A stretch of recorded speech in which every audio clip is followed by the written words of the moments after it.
when the better thing for you to learn is how to manage yourself. You're constantly in this state of chasing something when you're supposed to be spending the time this year diving into yourself. I did not understand how much of a impediment I was to my own success early on. I all the time looked at outward excuses. I blamed my first wife that she left me. I used that guilt. Oh, no wonder I couldn't make any money. She left me, and I'm distracted by that. That's bullshit. That was bullshit. Because every night when I was studying, I was motivated by thinking I'd win her back. So that wasn't it. It was just a perfect excuse. When I would blow my account, I would say, oh, well, it's because her. She's already with somebody else. She ain't seen me. I ain't slept with her. She didn't cheat on me again. That's a dead issue. But the human in me wanted to take the fault and place it on something else but me. And my inability to have enough experience to know what I should know. You learn this lesson if you're able to trade with real money long enough. When you get in those painted into a corner type scenarios, like you have nowhere to go and you feel like you're trapped when you're not, just get out of the trade, close it. As soon as you start worrying about the outcome of the trade, as soon as it becomes a worrisome thing and it's a source of anxiety or discomfort physically, and it's manifesting physically, that's the surest sign that you need to get out. Close the trade and don't even go back in the same day.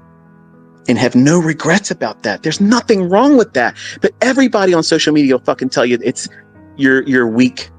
You're a pussy. You can't do this because look how soft you are. You're not hard. Let me tell you something.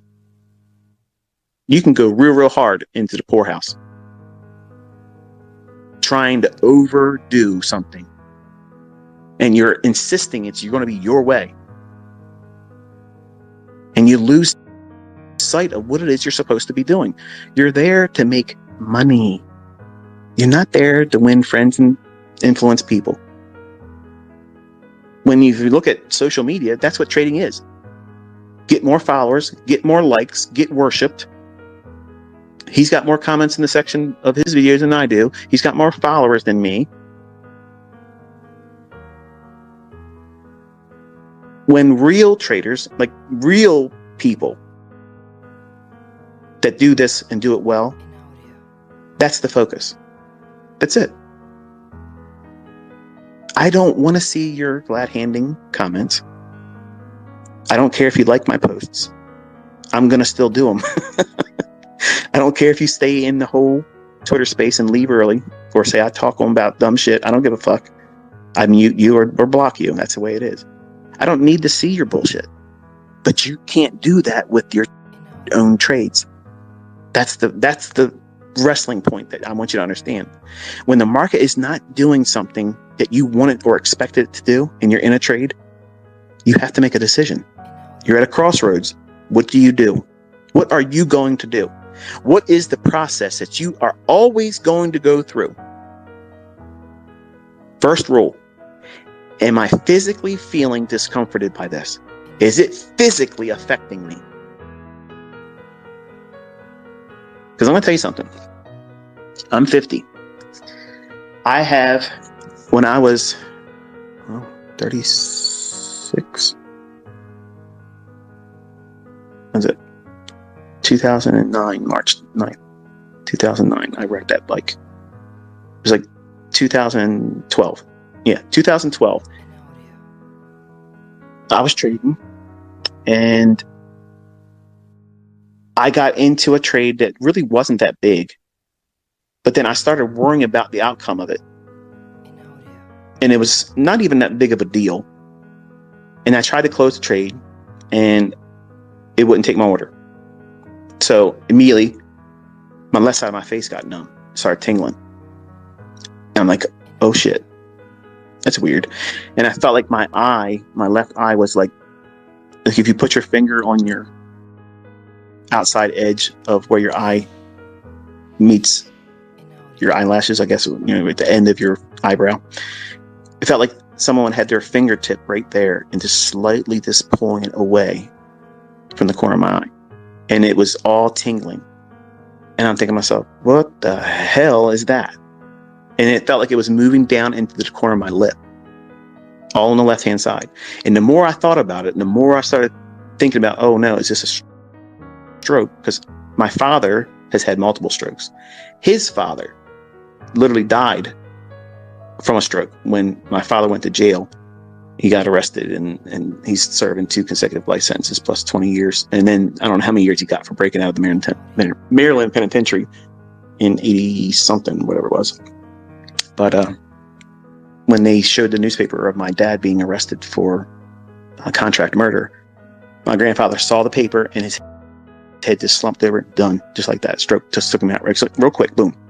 So in my family, strokes are an issue. It's a thing that goes, that and diabetes. So my first thought was, am I having a stroke? And what triggered it was something unexpected. I couldn't get out of the trade. The broker wouldn't let me close. Okay, that's not that big of a deal. Even if it would have moved on me and took the stock, it wouldn't have been a big deal. But that sense of I'm not in control. I'm not in control and I can't fix it triggered instantly a body symptom. You might have this similar thing happen. I didn't have a stroke, by the way. I went to the hospital. Everything's checked out. Heart was fine. Brain was fine. No issues. Thank you, Jesus. But long story short, these body symptoms are going to manifest themselves through anxiety.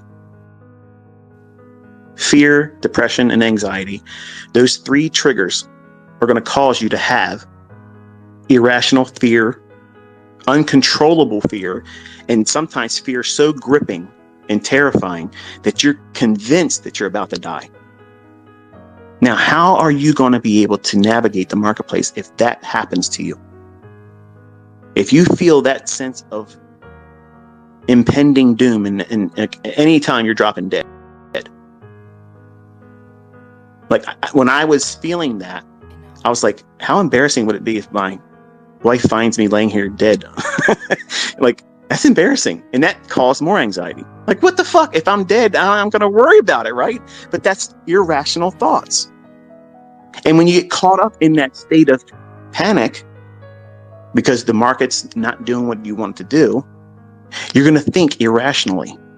So you have to have a process that's written out, preferably at your trade desk, in front of you on the wall, laminated.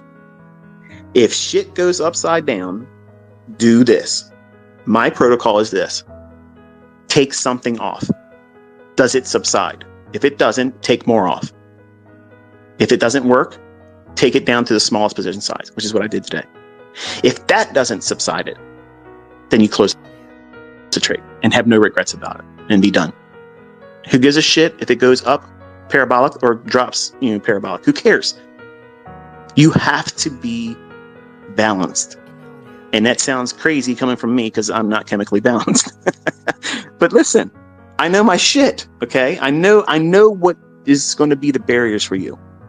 And most of you that keep coming back to me, I know my shit because you have experienced it, and you're also experiencing now consistency, profitability. You can find the winning trades. You're making money now. Okay, so I've won you over, and I'm increasing that level of understanding by telling you it's not a weakness for you to be able to pull the plug when it's time. Like, it's those trading environments, you should have no regrets about euthanizing that trade. Just completely take it out. Pull the plug on it. It's no longer in a position where it can affect you. Walk away from it. How many trades have you seen me execute on just this year? Daily. What if half of them were just me taking some of it off in partials and then pulling the plug and never got to the end result? Would that be losing? No, not at all. I wouldn't feel like that was a losing trader. No one should look at that as a failed mentor or teacher, because it's still building the bottom line up. Finding setups, engaging them, and following the logic that would lead to proper trade management. But if you don't have these protocols in place and making room for a process that you don't panic, and you need to have it written out. Why written out? Because you're going to look around your room when you're in that moment of panic. You're going to reach for those things that make you feel comfortable. For me, it's a deck of cards. When I start fidgeting, I do shuffling, I fan them.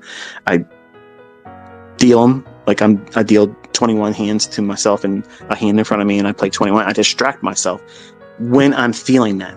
And if I can't focus on following through on the trade idea, then I have to start taking something off the trade.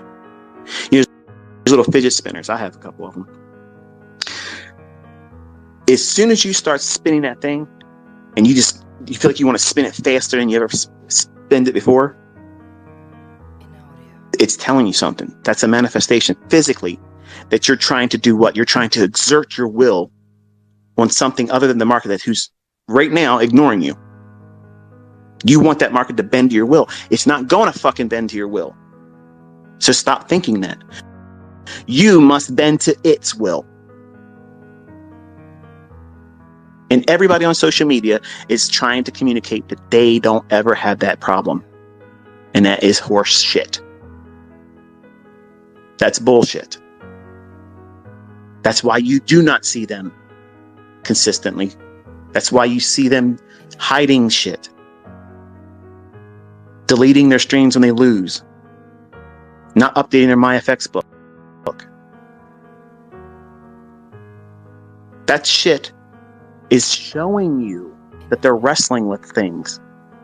They're wrestling with things just like you, just like me, because trading is mental chess with yourself. And it gets back to the question I asked on, I can't remember what the SoundCloud. Is it SoundCloud? Now I'm wondering if I even said that right. I did these are you deserving? That whole presentation I gave about that. Are you in a position where you feel like you deserve to be successful? Because much like an abusive relationship does to the abused, they feel like they don't deserve anything but the abuse after they've been abused over and over again. You feel like, oh, this is the way it is. And you freeze up. And you just want that shiny white knight to come in there, and some magical good fairy of good luck comes in there and sprinkles the good dust of good luck on your outcome. And you weather it and you get out by the skin of your teeth. That's not going to happen in trading. There's no Santa Claus. Okay? There's no Forex Jesus isn't coming in there. God's not up there listening to you praying. Please get me out of this trade. The fact that he's given you the physical manifestations, that's him telling you, get out of the trade. I mean, but I'll believe God exists when he shows up. Well, he's showing up in physical manifestations. He's speaking to you through your conscience. Close the trade. Get out of the trade. You're in something that's toxic and you're trying to hold on to it. But I love him. He beats me, but I love him. He's cheated on me, but I love him. Get out of that toxic relationship. That trade is a toxic relationship. It's a go nowhere, dead end relationship. You're going to get nothing from that relationship. It's just going to suck more blood from you.